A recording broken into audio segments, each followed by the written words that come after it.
तो नेक्स्ट बच्चों question number 3 था, इसी के से रिलेटेड ही है। बड़ा आसान सा क्वेश्चन है, चूँकि हमने ऑलरेडी ये पिछले एक्सरसाइजेज में किए थे कि insert 5 harmonic mean between the following numbers, के 5 आपने क्या करने हैं, हार्मोनिक मीन इंसर्ट करने हैं, यानी उसके बिटवीन नंबर्स के बिटवीन -2/5 एंड 2/13 के बिटवीन 5 हार्मोनिक मीन्स हमने फाइंड करके बताने हैं। तो हमने लेट कर लिए H1, H2, H3, H4 and H5 are the 5 harmonic mean between -2/5 and 2/13।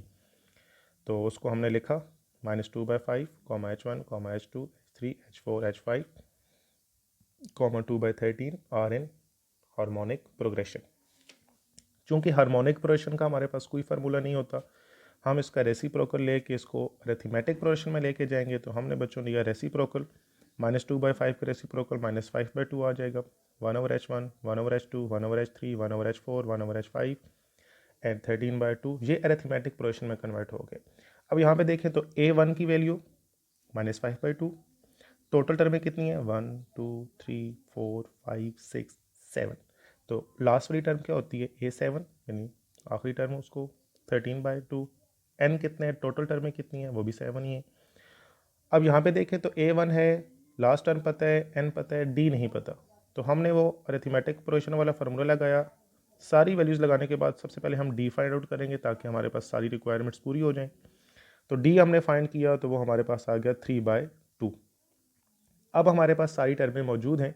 Basically हमें याद रखना है आपने कि जो 5 हार्मोनिक मीन आपने लेट किए हैं H1, H2, H3, H4 और H5, वो हमने फाइंड आउट करने हैं। तो हमारे पास जो अरिथमेटिक प्रोग्रेशन है वो ये लिखी हुई है। अब देखें 1/H2 ये कौन सी टर्म पे आ रहा है, 2 दूसरी टर्म पे आ रहा है, ये तीसरी टर्म पे आ रही है, चौथी पे आ रही है, पाँचवीं पे आ रही है, छठी पे आ रहा है। तो ये जो 1/H1 है, देखें नो 1/H1 ये कौन सी टर्म पे आ रहा है, A2।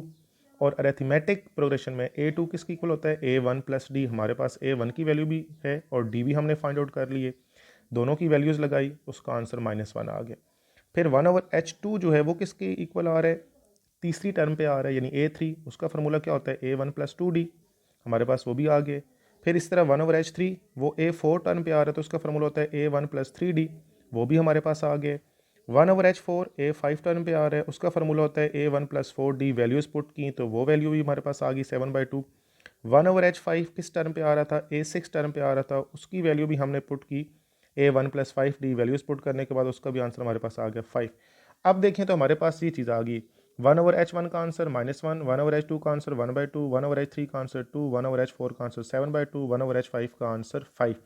हमें 1/H1, 1/H2 वगैरह नहीं चाहिए, हमें तो H1 चाहिए। तो देखिए 1/H1 का जब रेसिप्रोकल लेंगे तो H1 -1 का रेसिप्रोकल -1 ही होता है। जिस H2 को लिखेंगे तो 1/2 का रेसिप्रोकल 2 हो जाएगा, H3 2 का रेसिप्रोकल 1/2, 7/2 का 2/7, H5 5 का रेसिप्रोकल 1/5।